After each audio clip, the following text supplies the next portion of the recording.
Okay, today is Yud Shvat, which it happens to be on a Friday, so it's good for us because it's Rav Belsky's yard site. So instead of our regular Friday things that we do, I picked 10 things to talk about. Something that he gave have to do with kashrus. I didn't pick things that had nothing to do with kashrus, like how he multiple times tried to explain to me why he thought it was okay for me as a kohen to travel on El Al, even though they have dead bodies on it. Even if I understood what he said, he tried many times to explain it to me. But I'm going to take with kashrus things, and I picked, for me at least, it was easiest. His name, as you know, is literally hundreds of times in my farm. So I picked one from each sefer, one psak, just as a way of being broad and all over the place. And you'll see as we go through it, different aspects of the way he looked at things.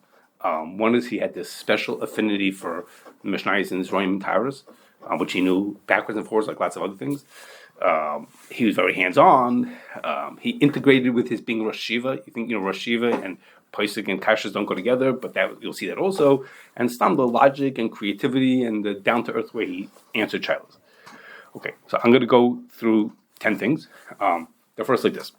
For each one of them, I'm sorry, one more thing. Each of them, I'm picking things that are not controversial, not things that are like, the world thinks otherwise of this and that, reasonably straightforward things if I can. And I'll tell you a little bit what other people might think also, but we're focusing on what he said. Okay, so we'll start like this. The first one. If someone is a mumar, he doesn't do mitzvahs, so for many dinim he's not considered yid. For all kinds of dinim is. And Pais can talk about what happens in Pas Yisrael and Bishul Yisrael, what do we do about a person like that? Okay, so there's a Tevillas Moshe who says that when he makes food, it's not pasakum. He says because the whole concern of pasakum is maybe you'll marry his daughter because it's of chasnas. His daughter is Jewish. There's nothing wrong with marrying his daughter. Okay, that's one side, and the other side, of course, is that it's a loy plug. Once Chazal said you can't eat bread baked by a guy, and if this person halachically is considered to be a guy, so then he is. We don't think about the details. We don't say, oh, maybe this person has no children, then a guy has no children, you can buy his pas akum. That doesn't make any sense. Once the Chazal made an isser, you would think there'd be an isser. Okay? So one of the rayas is that the din is by stam yayin also, if there's a guy who is not over the avodah zarah, so there's no isser there's no chashash of avodah zarah, there's just a chashash of chasnas. There's certain wines that are also just because of chasnas. Over there, the Mechaber says that you can't drink the wine from a mumar. Okay, so you see that even if it's only a concern of chasnas, a mumar is considered a guy for those dinim. And for that, Rav Belsky said no. He says that's a special chumrah for stam yayin. It's not a regular for all other cases like that. And therefore, Rav Belsky thought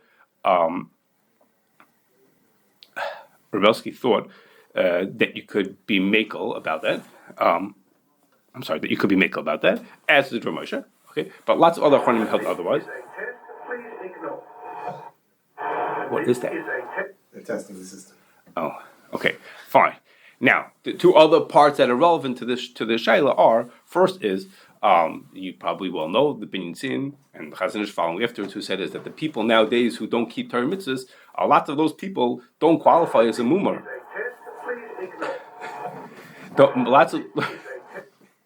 Lots of those people don't qualify as a mumar because they're tinik shenishma. They never knew better. They're not what the din calls as a mumar. That's what lots of people know. But the other part is that Rav Belsky said, this whole shaila, he says it's true that there are situations where it applies. He says, but think about people in hashkacha has no shaychas. He says because one of the a person who isn't Shemittah mitzvahs, a person who doesn't keep kosher, that person has no nemanis. So whether the person is kosher or not kosher to make food pas Yisrael, whether technically he can or can't, has nothing to do with it because we won't trust him that he actually did the work.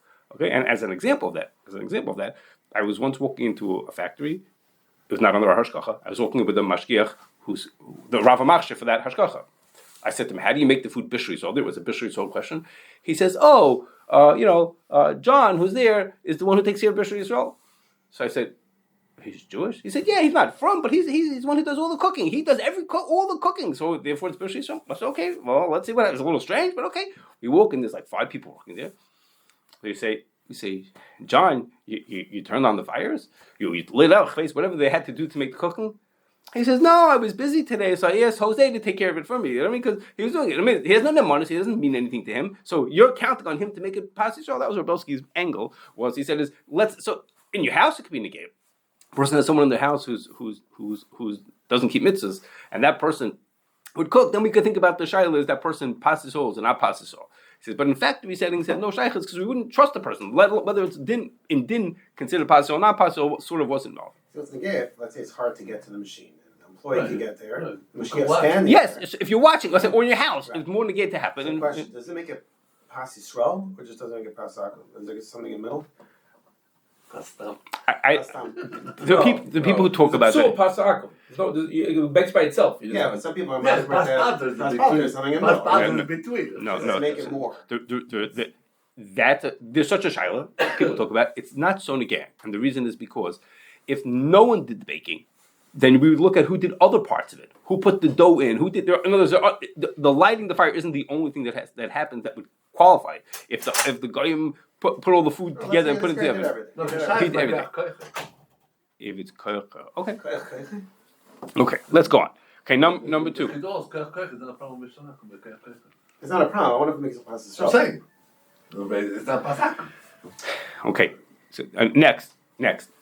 This is something you may know lots of these things I'm going to say for all I know. Okay, next is there's two basic ways of deciding how to decide if something is hamatzui or not hamatzui. We only check for things that are hamatzui. We don't check carrots to see if they have bugs in them because it's so rare that they have them. We check lettuce because it's hamatzui. Okay, so there's two basic ways of looking at how to decide what hamatzui is.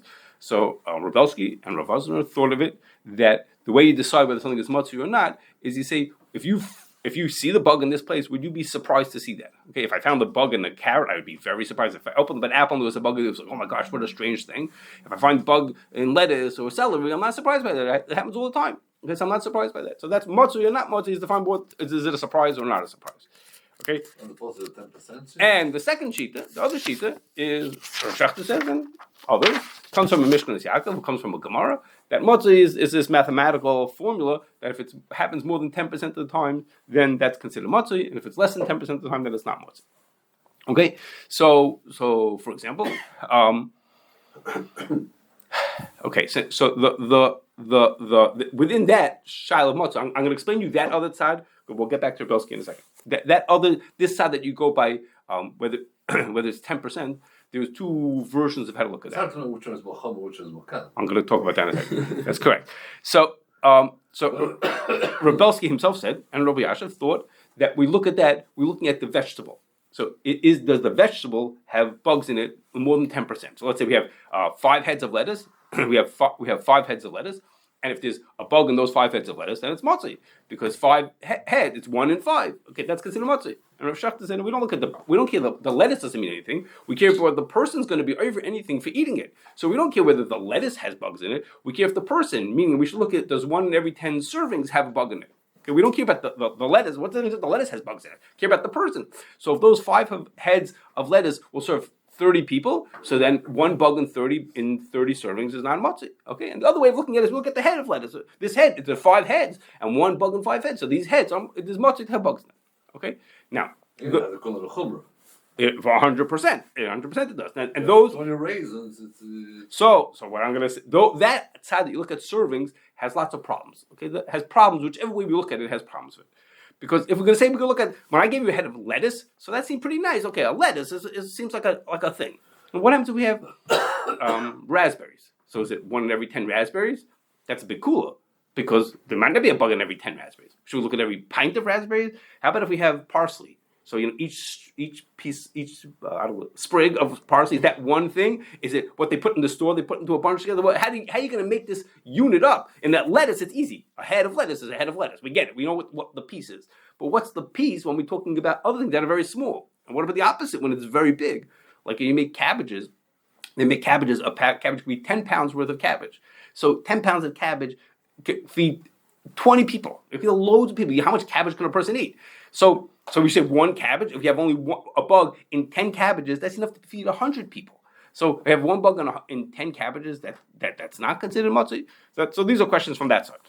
And then from the serving size, we have the opposite questions, which is the other kinds of questions, which is Okay, some foods, there's more than one way to serve them.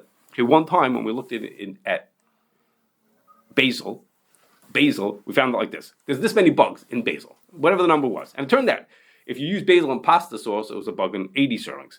In salad dressing, it was in every 250 servings. In veggie burgers, it was one in every 300 servings. It has to do with how much basil you put into each one of these things. How much is a serving of basil? And then there's a thing called pasta. It's called pasta pesto. It's almost completely basil. Okay, there was a bug in every single serving of it. Okay, it's the same ratio. Per pound there were this many, but the servings. Well, there's different ways to serve the same food.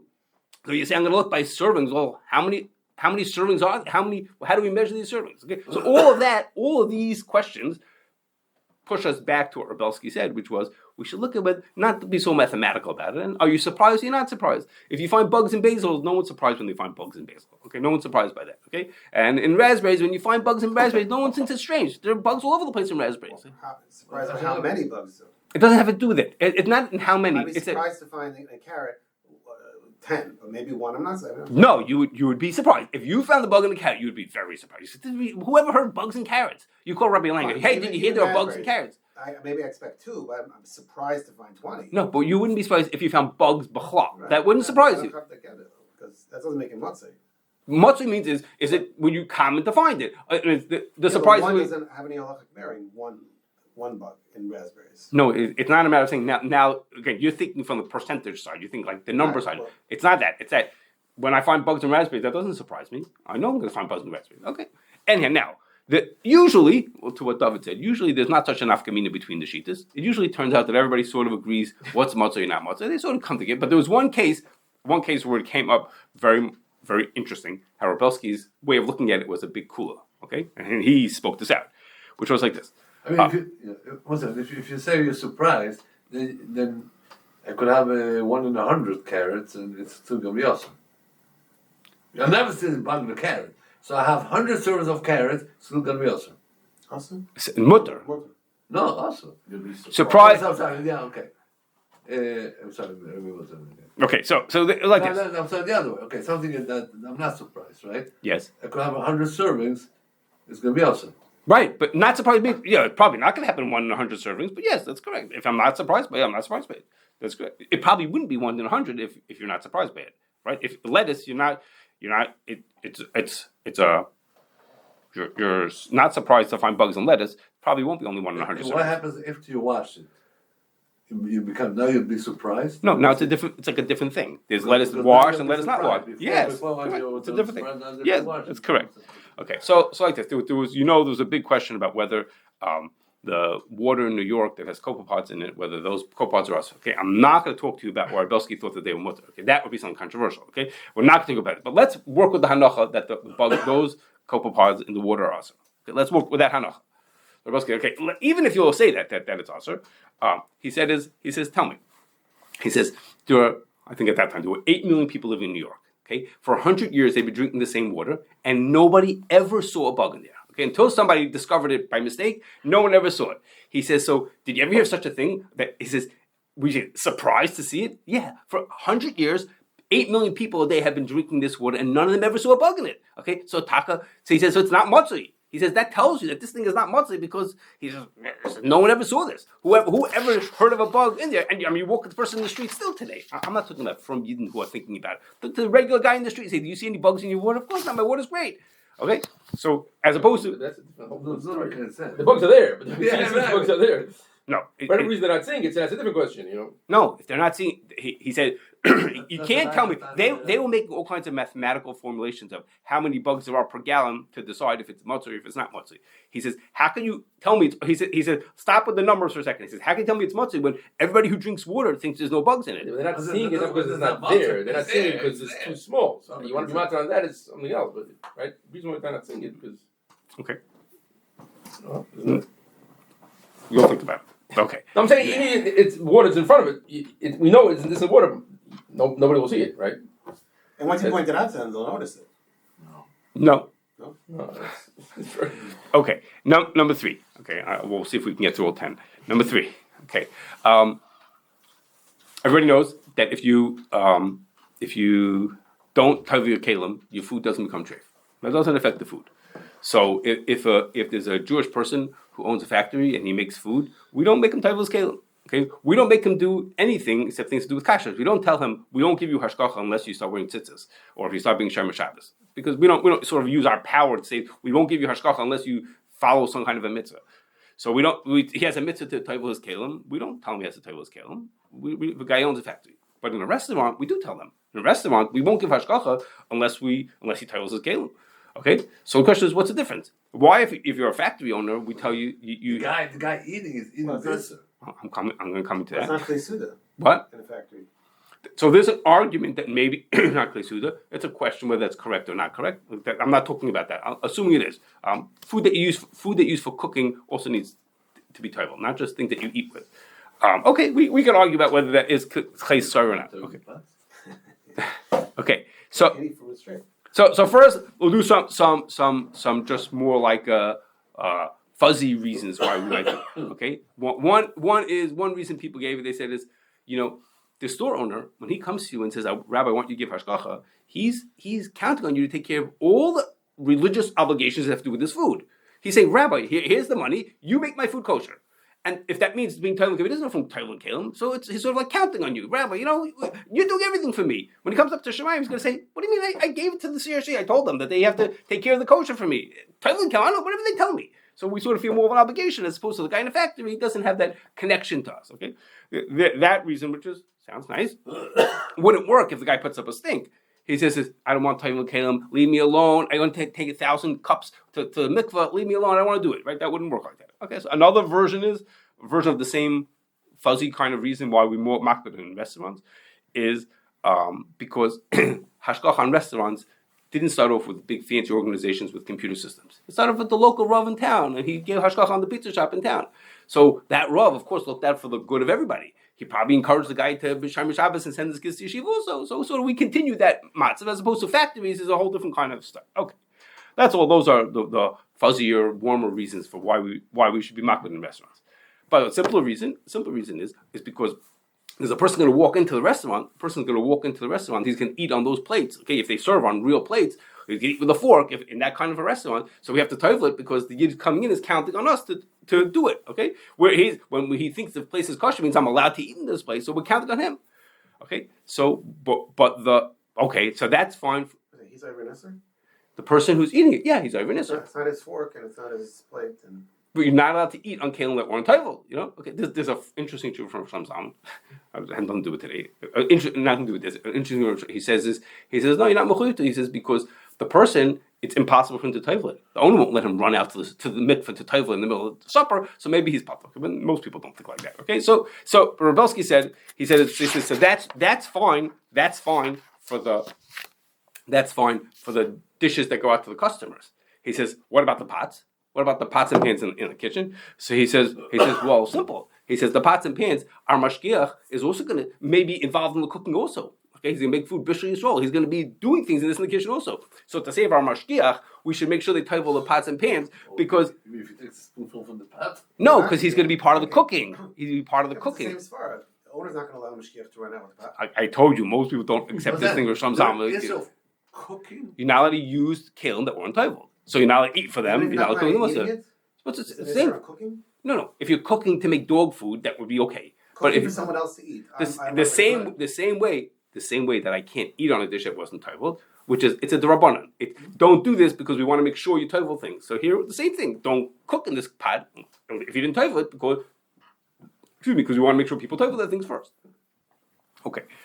Now the next one is about Shemittah. Instead of telling you a psak specific to Shemittah, I don't know how relevant that could be. This is a different angle on that. Rav Belsky would say that it's important for the people who are involved in hashgacha to not always. There's two sides of the same thing. Not always take the easy way out, and we have to think of ourselves as being part of mainstream Torah society. And that people expect certain things, and that's how the tzibur does things. We need to go along with those things, even if we can come up with a reason to be make about something. And Shemittah was an example of that, is that even if we can come up with explanations for why something might be mutter, in Shemittah were specific examples of that, even if we can come up with reasons to be make about something, we need to follow. If the world thinks a certain way, if the from people think a certain way about something, we need to go along with that. He says, and to the extent he thought it would be, actually thought it would be Chil Hashem to not go along with that. Okay, if that's what people do, even if we can come up with our own creative reasons to be made. That's a very vague. I'm being vague. Okay. You could use that any way you want. How far to go with that? Okay. Number 5. Okay.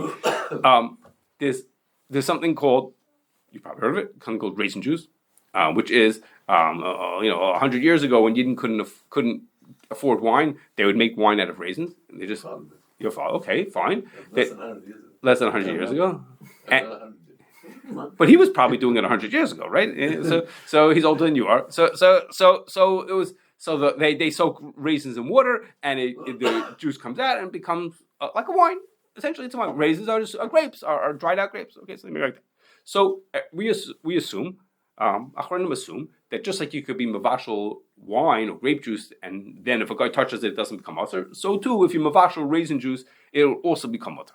Okay, so the question is, how do you do that bishul? So the question of how to do the bishul is the first hanacha. If you think it at first, he says, let's wait till it becomes wine and then we'll mavashal it, and that causes a problem if you're trying to make it commercially because that means that someone has to be there the whole time, okay, until when it becomes wine, and then catch it and be mavashal at that point before a guy touches it.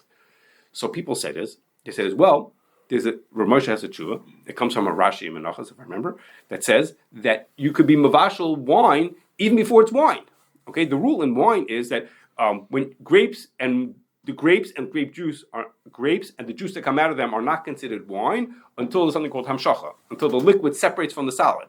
Until that point, when they're all mixed together, if you squish grapes and there's still solid mixed into it, it's not considered wine. Rav Moshe says you could do the bishul before it became wine. Okay, so I mean you could mivash actually whole grapes, and then it's considered mavushal before it's wine, which is great if you're trying to make wine that's mavushal because you grape themselves. Yes, you mavashal. You're mavashal it before it can ever become usher, so you're safe. If I it's also this being juice. Hamshacha before hamshacha is juice. It's just not usher yet because there's juice and grapes mixed together. Yes, raisins themselves and grapes themselves is not juice. So remember, even the grapes you could be mavashal. Yes. So okay, so the idea was, and in fact that's what they do. In fact, that's what they do in a lot of the kosher grape juice. I'm not talking necessarily about grape juice you buy to make kiddush on. The grape juice I use commercially. Does anybody argue about motion? So you can't cook the grape. I don't remember. But so they do that, which is they make sure the bishul happens before hamshacha happens, and this way, so a mashgiach is there to make sure it happens correctly. But the point is, if it's done correctly, it'll never become. It's not impossible to become treif because before the hamshacha happened, it was already mavushal, so you're safe. There's never a time that it could have become usher. So the shaila was, could you do that for raisins also? Rav Belsky said no. And cook what? Cook the. What happens is when you put the raisins into water. Commercially, they do it in hot water. Cook it the minute you start. That way, it's mavushal. It'll be mavushal before it could ever became wine. It takes time until it becomes wine. We'll be mavashal quick. That way, we won't have to have. Basically, we won't have to mashgiach. Or we shouldn't have letzah. Rav Moshe talks about grapes. He was talking about grapes. And the shaila here is for raisin juice. Could you do the same thing? Okay. So Rav Belsky said no. He said you can't do that because he says there's a big difference between grapes and raisins. The difference is that in the grape, the juice is there. Okay, if you squeeze your grape, you get the juice comes out of it. When you squeeze your raisin, you get nothing. Okay, there's no juice inside of the raisin. There's sugar in the raisin, and if we let it soak, it'll eventually mix with the water and turn into juice. But as it stands today, there's no juice here. Okay, right? As it's some juice, otherwise it's not awesome. Okay, if it's super dry, then it's not considered wine. But you've never seen a raisin like that. Okay, any raisin that you ever saw, it wasn't that dry. I saw the ones that super dry like that qualified. But are they edible? Come on, edible. No, there's no juice in it. Squeeze a raisin, nothing's going to come out of it. Mush will come out of it. Why sugar. does it taste good? Obviously, No, because what happens is the sugar that's in the raisin and whatever else is in there mixes with water. Moisture too, but that's not what you're drinking raisin juice. You're drinking that stuff mixed with water, turns itself back into it, like recreates a juice out of it. It's like a concentrate that's turning back into juice. But as the same time, he said, no, this is not a juice. Okay, that's what Rav Belsky said. He says you can't be vashal. You have to wait till it becomes juice. Somebody. So you put raisins in hot water and cook it. So you're cooking it then. No, you put raisins in there. You're right. If you would cook it the whole time, that's not what in practice was happening. It's just putting it into warm water. It's not holding by bishul yet. That's the The plan was eitzah still works. The eitzah still works to cook it as it goes in. yes. I'm going to get to that idea in a second. The question here was to do the first second. If I could mavashel the first second, And stop. the point would be is I'm mavashel the first second. Let's make up a number. Let's say it takes an hour until it becomes wine. If I could be mavashel the first second, then basically I don't have to have mashgiach the rule. I know it's going to always be mavushal before, because that's just the way it works. It gets mavushal before it gets to be wine. Okay, so someone asked Rabbi Yashiv. Rabbi Yashiv did not agree with Belsky on this. Rabbi Yashiv said no. He said the reason why mavushal can't become treif is because it has to do with whether it's royal l'mizbeach. He says and things that are cooked are not royal l'mizbeach, and he says and cooked grapes are not royal l'mizbeach either. Rav Belsky did not agree with that. I don't know why, but he didn't agree. What? Does what? Cook the raisins. It's not a triangle K raisin juice. Okay, I'm going to talk to you about that separately. What that is? They try to cook it. Okay, they have to do the next part. Okay, so they don't cook. They're not trying to cook when it's raisins specifically. Okay, so according to Rabbi Yashiv, it would have been easy. Like I've been saying, you just cook it before it starts.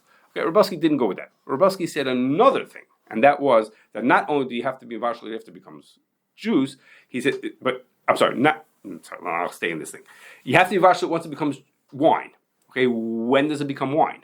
Okay, so when you soak raisins in water, the Achronim say it sits for 3 days is when it's considered that it became wine. After it soaks for 3 days, it becomes wine. Okay, whatever that means.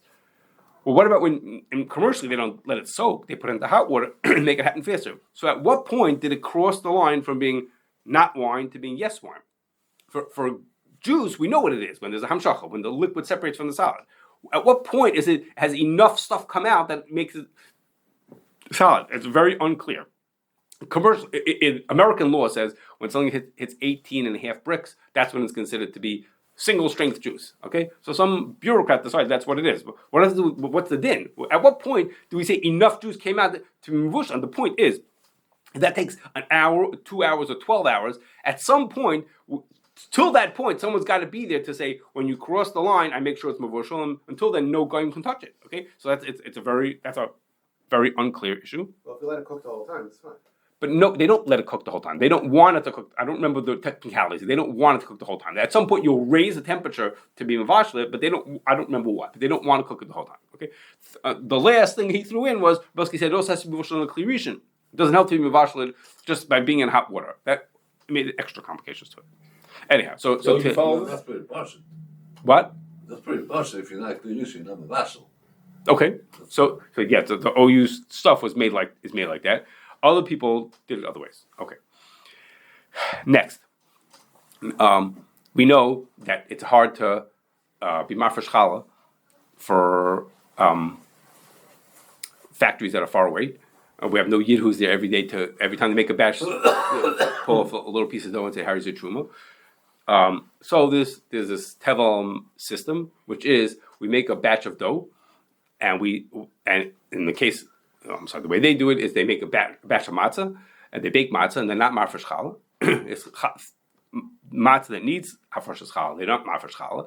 And then you say every day I take a little piece. I say a little piece. Let's say the matzah, a box of matzah has 454 grams in it. So every day I say 1 gram of that should be for the next lisha. And then I now have I could 454 times can I be mafresh challah on the things that are going on in this remote bakery. Okay, so there's two steps that have to happen for that to work. Okay, step number 1 is you have to say it's okay to be mafresh challah from one batter on another batter. That's what's going on. You say this matzah on the cookies that are being made in that factory. That's one thing. We're talking about now. The second step is that you have to make an assumption that after I'm mafresh on 1 gram from that box of matzah, the other 453 grams are still tevel. Okay, the 1 gram that just became challah for that is not affecting the other dough that's sitting here in this box. Because if it did, then I only have one chance to do this. I wouldn't have 454 times. I only have one time to do it. In other words, even though I'm definitely having my beferish, the rest should be made not mesukin. Maybe it doesn't That's work. Right. So I'm making that assumption that I could say this one piece is challah for that, but not for this back. Why is that? Why do they have douse before? So It's one dough. It's one dough. Maybe Rav Shlomo Miller said, he says, well, there's a Makar Chaim who says that it doesn't work. It's not true. He says is, and the logic of it is that you can actually do that for truma. There's such a thing. You could do that for truma. He says it makes sense that for truma I could be mafresh one apple on that batch of apples, but not for these. And the reason is because in truma the apples have nothing to do with each other. There's 100 apples in front of me. Okay, those 100 apples in front of me have nothing to do with each other. So if I'm mafresh one apple on some apples in the next room, these apples are not affected. There's nothing that unites these apples together to say if I was mafresh on one, automatically the other one should be included. But in challah, they're very much connected. You're not chayiv in challah until you have all the things together and a certain share. There's a unit over here. So if I'm mafresh on one, or mafresh on one part of that unit, then the rest of the unit has harfresh also. There's nothing left to it. Okay. He knows that he agrees with Shach don't agree with him.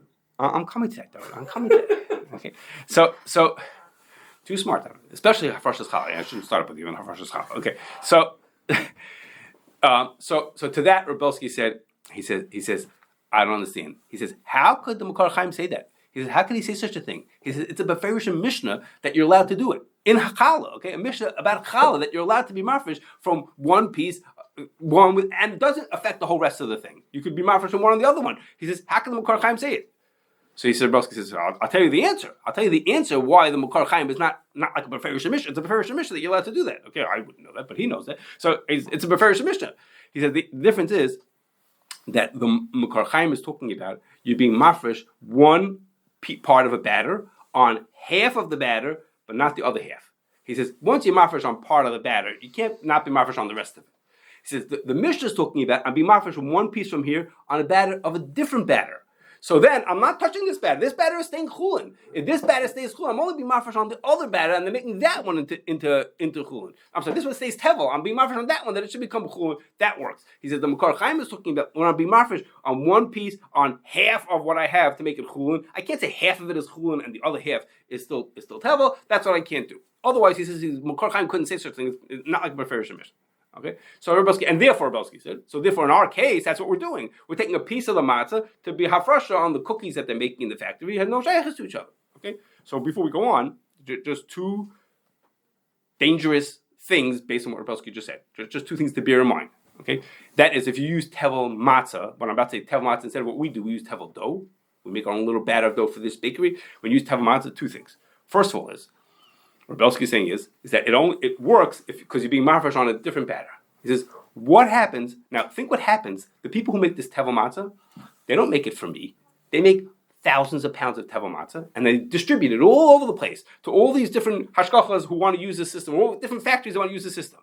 So what happens if one guy in Tuscaloosa decides that he's mafresh and he does it wrong? And he's mafresh it on the matzah itself. He gets hungry. One Shabbos, oh my gosh, we're out of matzah for Shabbos. He says, you know what, I'll just be mafresh on some of that tevel matzah, and then I'll be able to eat it. And he makes a fresh on it. Okay, so he was just mafresh on within the batter itself, according to what Rav Belsky is saying. The whole thing is messed up. Now the whole country just got messed up because this one guy decided that he needed matzah for shalosh shudas, so he was mafresh on his things, and he just messed it up for everybody. He says, if the only cool is that if you're mafresh on a different batter, if you're mafresh on this one, you just handed this batter out to hundreds of people. It's all over the place.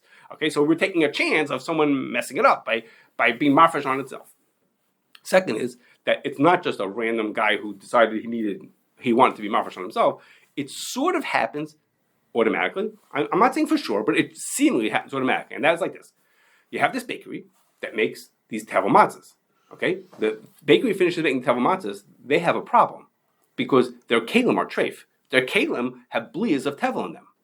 So what do they do? So if they could kasher the keilim, they could kasher the bakery. Next time you're mafresh chal on the next door, you're mafresh on the blia. So what they do is they're mafresh on the blia. That's what they do. So the way they solve the problem, they could kasher or they could be mafresh on the blia. Well, Belsky just says if you make a hafrasha on part of the batter. Anytime a lady forgot to hafresh chal before the door when she baked. No, listen, I'm telling you, so you could be mafresh on the blia. But when you're mafresh on the blia, you were just mafresh on part of the batter, the part that's belua. From a different batter, though. The point here he's saying the Makar Chaim just said was, in the batter itself, once part of it becomes chulin, the whole thing is chulin. Even if you're not taking from this thing, you don't need the point is when you're mafresh on a different one. No, that's why it's being mafresh because it's different biome. This is my matzah now. This is no. The point, what the Makar Chaim said is that when challah is a group. once it's united, you can't separate one piece from the other. Once it's united, it's either chulin or tevel. It can't be half and half. But they're mafish on their blias, but I own the matzah I have. But they were grouped together by the fact that they became chayv chalav together. That's what unites them, as opposed to the apples of truma. They're all united together. So once they're united, you can't. That's the point of the Karchaim. You can't separate them. Okay, so once you be mafresh on the blia like you're supposed to, they would be mafresh on hopefully on the blia to make the keilim kosher again. They messed it up for everybody.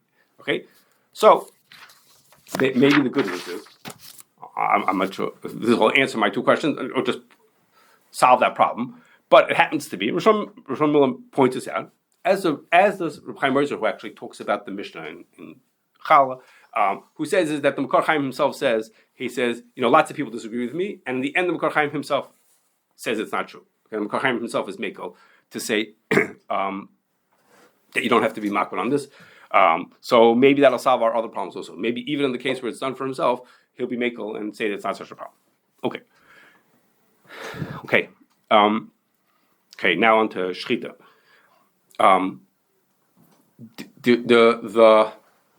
In an animal or a bird, the leg, the muscles in the toes are controlled by these different tendons. We call them tzomas hagidin. They're hagidin. They're these things that connect the muscle to the toes. And it's a tzomas hagidin because they all join together at one spot. It's mostly geared to us in birds and chickens, and they join together at the bottom of the pulka. Okay, they all come together at the bottom, at the pointy side of the pulka.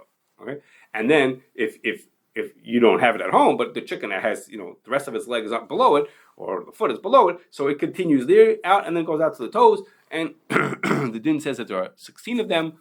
We don't actually see 16, but the din says there are 16 of them. If that tzomas hagidin if any of the gidin get ripped over there in certain spots, then the animals are treifah. Okay, so there isn't much in Chuvas farm about this issue because it's not very common, not such a common thing in Lamaisa to happen. That should be a cut tzumas hagidin, but in Eretz Yisrael it seems that it's pretty common to have it. And Eretz Yisrael that they're torn. I'm sorry, that there's a problem. Yeah, I'm going to tell you in a second why.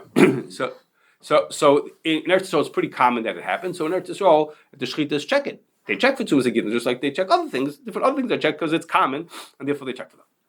In America, nobody checked because it never happened. It was very unusual that it should be a problem. Nobody ever bothered checking it. Okay, until one day there was a shaykhid who had learned in Eretz Yisrael, so he was familiar with it. And one of the ways they check in Eretz Yisrael, in some places, is instead of checking the actual tzumas hagidin, they just watch them go by on the line, and you could see if there's swelling, a certain kind of swelling on the foot. Somehow they know that means that it has a problem with tzumas hagidin. Okay, so this guy who was used to that, he would see the swelling, he would know that's what it was. He started seeing it in the chickens in American factories. Okay, swelling in a live chicken. I don't know what difference if it's live or dead. It's on the line. As the chickens passing by, yeah, he would just see them passing by. I don't know if they were alive or dead at that point, but whatever it was, he would see that. Okay, so if they were alive, you could tell also they can't move their toes. Oh, so what? If it's alive, I don't know if you could tell what it's. If can you see them moving their toes? I don't know if you could tell. The way they check it, the more official way to check it is that they make a slice, a vertical slice. Think about a slice that goes like from the pointy part of the poker going up towards the thicker part, like 2-3 inches. And if you slice it open, you could see the gidin there. If we were doing just that, I would have brought them in for you, a raw piece of chicken for you, and you could see the gidin. And what you do is you pull them up, and two things. First of all, if you look at them, if you pull them out, you could see if any of them are ripped. You would see if they're whole or ripped.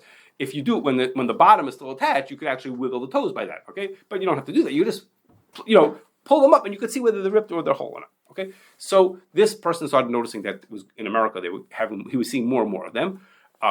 So eventually they brought it to people's attention, and they found out that there's different reasons what causes it, what seems that causes it. One has to do with the way the chickens are raised, like how much room they have to move around and things like that.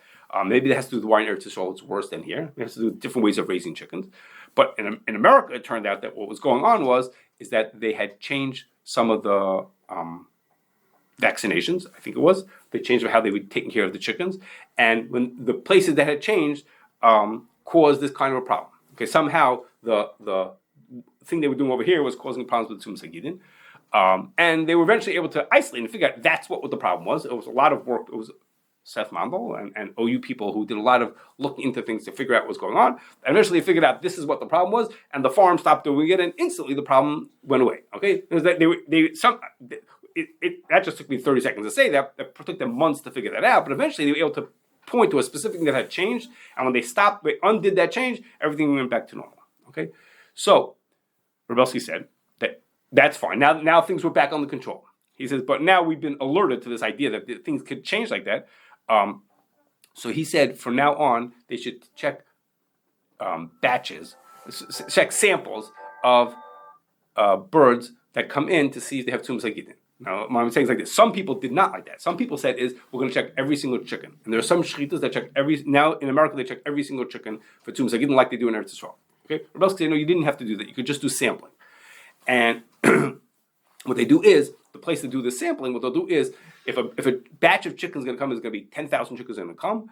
Before the 10,000 show up, they bring 100 of them, or however the number is, and they check those to see if there's a problem with tzomas hagidin. Okay, so just in that idea that you should do sampling, there's actually the Ramah says it comes from a Raj, but you're not allowed to do sampling. Sampling is not good enough. If you have vegetables, let's say you have I said 10 lettuces. You have 10 lettuces, and I check 7 of them, and there's not one bug in them. I can't eat the other 3 of them. I have to check the other 3 also.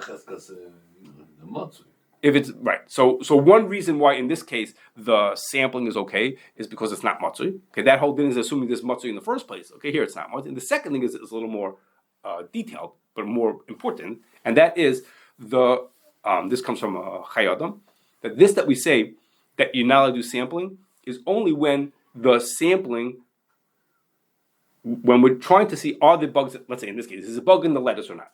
So I say, if I do my sampling, the fact that there was no bugs in 7 of them doesn't mean there's no bugs in the other 3.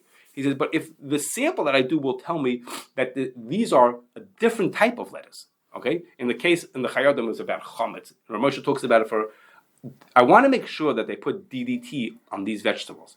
If I check the vegetables and I expect all lettuce, let's say, will have 10 bugs in a head, and I find none, then that none tells me that they put DDT on here, that they sprayed it to get rid of the bugs, or else there would be 6, 7, 8, 9, some kind of amount of it. But to be 0 would mean, so the sampling tells me not that whether there's bugs or not. It tells me that this is like a different sug of lettuce. This is a lettuce that was sprayed as opposed to lettuce that was not sprayed. Oh, once I know that, then I'm fine. I don't have to worry about that. Okay, so the Chayadim says it for Indian chametz. Do I worry about the grains got water on them? It tells me whether it got rained on or didn't get rained on. And then once I do that, now I don't have to worry about is there chametz or is there not chametz? Because I know it didn't rain. If it didn't rain, so I have nothing to worry about. Okay, so over here also, if I take a sample and I see no problems in that, then I say, hey, these guys raise their chickens like they've always been raising them. It teaches me how this farm is operating. Once I know how the farm operates, then it's those kind of chickens rather than those kind of chickens. Right?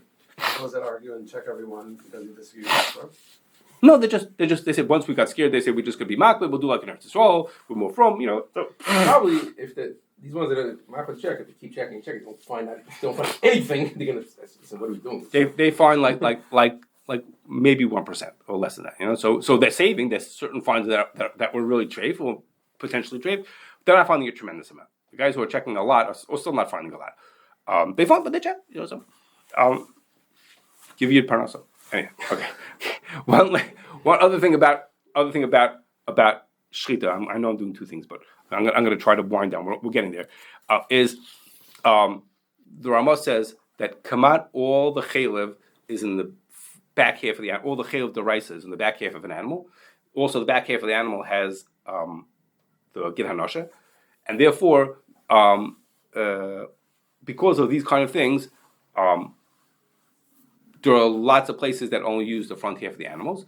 So, and there's a question: is it's like is it a minig to not use the front half of the animal, to not use the back half of the animal because all the chaylev is in almost all the chaylev rice is in the back and the gid is in the back, or it's not a minig. It's a lot of work. Okay, all that work for not so much meat to get out of it, it's not kedai. It's a financial decision. It's not worth the pachka in order to get it. But in din, if you want to do it, it's okay. It's not. Why would Ramah tell us a financial decision? The Ramah is not telling you not to do it. He doesn't say don't do it.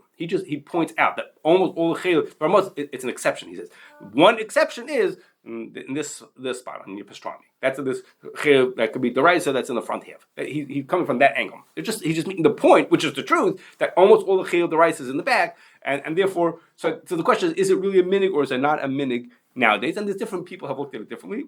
I believe Rav Schwartz said that he considers that it is a minig in America. The minig is to not use the back half of the animal, and that would all this is negate. That part would be negate if someone comes along and says, I want to do it. I'm willing to go through the effort to get my filet mignon. I want to do it. So that was a question, would you let the person or would you not let the person? Okay. But Rav Belsky said he didn't want the OU to use hindquarters. But he spoke to Rabbi Yasha about it and said, Rabbi Yasha said to him that if you're want to use the hindquarters from deer, he told him you'd be allowed to use it. Because deer, chaylev is not also at all. It's just a matter of get hanasha. So this, even if you want to think that there's a minig to not use hindquarters, that's only because of chaylev and get hanasha. If you're talking about a deer where there's only a chaylev of a chaya is mutter, you only have a shaylev get hanasha. He says, okay, so if you know how to be menaka get hanasha, or you stay far away from that part of the animal, then you're going to. And I believe they did like deer's expensive. It's the effort is worth it. Okay, okay. A long time ago, in the 1980s. There was rumors that you couldn't use Farberware pots because they smear them with animal fat, maybe pig fat. I don't remember. Some kind of animal fat. They smear them when they make the pots. So I don't even know if Rav Belsky was working at the OU at that point, but Rav Belsky went to the Farberware factory to learn about it, and he said, well, at the beginning when they make the pots, in fact they do smear fat onto it. But then they put it into an oven at 1300 degrees and they had libun, so it was safe. So that early part, that's no problem. But then after they finished making the pots, the inside of the pot they buff without anything on it, just with brushes or whatever it was. So that's not a problem. But on the outside, in fact, they put some lubricant on while they're cleaning, while they were polishing the outside of the pot, and that stuff that they put on was 10% animal fat. Okay, meaning 10% treif. So that should sound is like you shouldn't be allowed to use it. If it's 10% treif, then we have a problem. So Rav Belsky came up with 3 reasons why it should be mutter. It's not so. I don't know whether they still make Farberware the same way as they do. I doubt it. But I'm just saying, just because of listen to the reason that he came up with. Okay, first he said that lubricant that they put on is not roy lachila. How did he know? He had one of the goyim in the plant taste it. And the guy tasted it and said, it's not royal achila. He said, once the guy's allowed to taste it, this is a shiloh, we talked about in tasting. Once the guy tasted it, then he was allowed to taste it. And he tasted it and said, Taka, it's not royal achila. Okay, so we're not samach on the guy, we samach on the guy to let the yid taste it, and then the yid tasted it and he said it was not royal achila. Second is, he said, he measured how much lubricant gets put onto the pot and compared that to how much the volume of the inside of the pot is, and calculated that it was a kli that was asher shamish b'shefa, because the amount of issa that was absorbed would for sure be balta b'shishin. No matter how you use the pot, it would always be balta b'shishin, because he calculated how much was in the outside versus how much comes to the inside.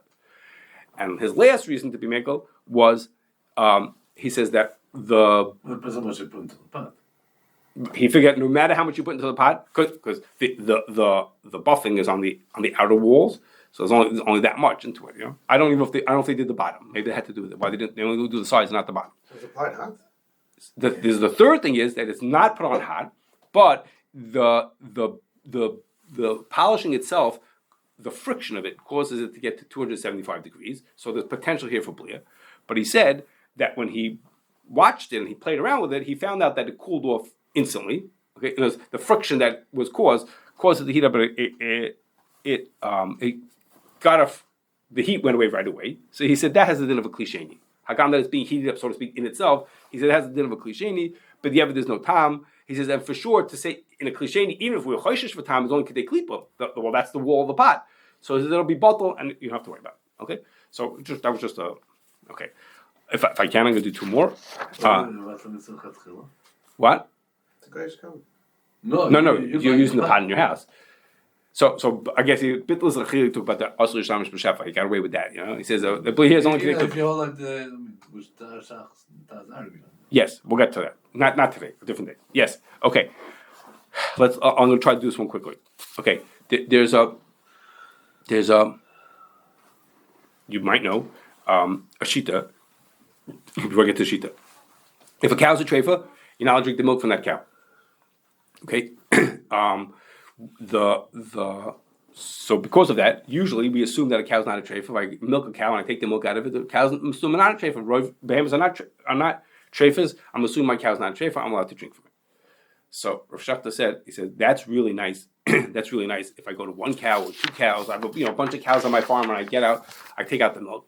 He says, but in a big farm, there's, let's say 1,000 cows give their milk into one tank that holds 6,000 gallons. Okay, give or take. That's like 1,000 cows for that.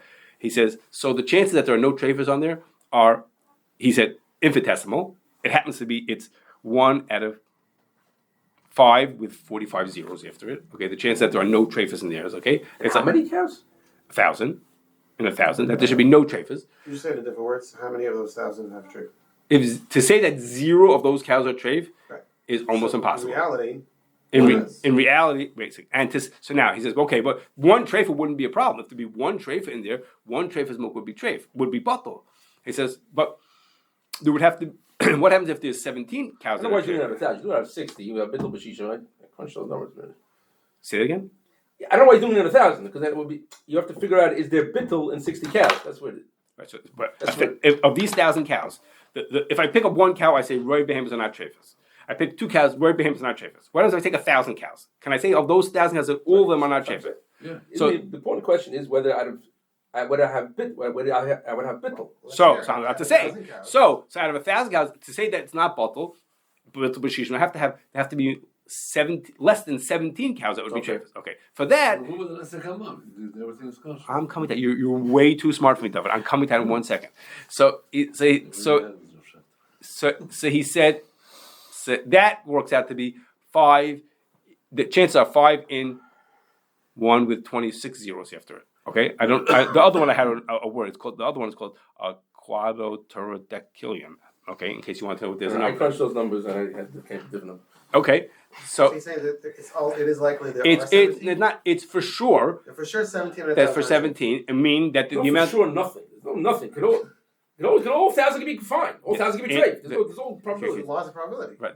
The laws of probability says 17 will. that the chance of there being not that the treif milk is not bottled is essentially 0. Okay, the chances are essentially 0. Okay, Milking cows in general have higher percentages. so that's a question. That's not today's discussion. Well, roy behemoths rule That was the treifas. second problem. That's a second issue. That's not today. So he said. So mamela. So you can't eat it. If you want to drink milk from 1 cow or 2 cows or 5 cows, then that's okay. If you want to drink milk from 1,000 cows, which is what we drink, he says you're not allowed to do that. Okay. So whether it's the rise, put the rise on the side. Okay. So that Rav Belsky said is. He says that this idea to say like this is mixing up 2 different sets of rules. He says there's 2 different types of ways we cheshbon things being bottle or not bottle. One is when we know there's Isser in front of us. We saw it Isser fall into something, then we have certain kinds of rules. Bit b'shishim, we have barriers, all kinds of rules like that when we know we have Isser in front of us. He says, but when we just have something statistical, that's a rubit, like David said, a rubit lesser come on, and a rubit lesser come on, then the rule is it's called the parish and rive. Okay, we don't think about what happens to the fact that it's a barrier, what happens to the fact that it has to be bought the b'shishim. It doesn't work like that. He says, so since this is a rubit lesser come on, it's just a statistical assumption that there's going to be that many treif cows. We're allowed to assume every one of those cows, and the din says every one of those cows is kosher, and we don't have to worry about that there were treifas in the hagidin that we know statistically that if we cut open those 1,000 cows, we will for sure find 17 that are treif. We're going to find way more than that. That's the truth. But we're allowed to assume that none of them are treif. Okay. Last is. I'm going to talk about emulsifiers. Okay, so in certain cases, an emulsifier could be a davar ma'amid. Lots and lots of cases, emulsifier is not a davar ma'amid because it's not asamachmas atzmoi, because it's not inherently treif, or it doesn't do something that qualifies. But in cases, there are cases where it would be. So Rav Belsky was machag as follows. He said like this, and it's based on a hamatzui. He's like this. He said the hamatzuy's case was a person put in alcohol into sweet wine. Okay, the way we would say that he was making port. Okay, fortified wine, port. Okay, he was taking he took wine. It was in the grape juice was in the process of becoming wine, so it was still partially sweet and partially alcoholic. You put in a lot of alcohol into it, and now it stops the fermentation process. So the wine that you have now in front of you still has a lot of sweetness in it, a lot of sugar left in it that never turned into alcohol because it stopped because the yeast stopped functioning because there was so much alcohol in it. Okay. So he said that if that alcohol had been treif that you put in, it would not be considered davar hamaimed. The reason is because a davar hamaimed means when you make something that should happen. But if you just prevent something from happening, that's not considered a davar hamaimed. So in this case, the alcohol stops the sugar from fermenting further. That's not considered a hamaimed. A hamaimed would be as if it made a change from X to Y, then that's a davar hamaimed. Over here, it just stopped the process. Stopping the process is not considered a hamaimed. So Rav Belsky said like this. He said, if you make peanut butter, and when you grind the peanuts and you make peanut butter out of them, if you don't do anything, the oil and the solids will separate. Okay, if you go to certain stores where they sell peanut butter that doesn't have emulsifiers in it, it separates. You have to stir it before you eat it because the solids and the oil separate from each other. Okay, so over there he said that emulsifier is not considered davar hamaimed because it prevents separation. But it's not doing anything. It's not doing anything. It means is that in 3 days from now, instead of seeing what you see now, you'll see something different. So that's not considered davar hamaimed. He says, but if you make a salad dressing and you put the oil and vinegar into the dressing, that for 1 second they're together, but basically instantly they will go from being mixed together to being not mixed together. He says that is considered davar hamaimed because it basically makes a big change. Even though for 1 second they're really mixed together, before we put the emulsifier in, but it makes this big change that instead of having just oil and vinegar separated from each other, it puts them together. That's considered davar hamaimed. So the point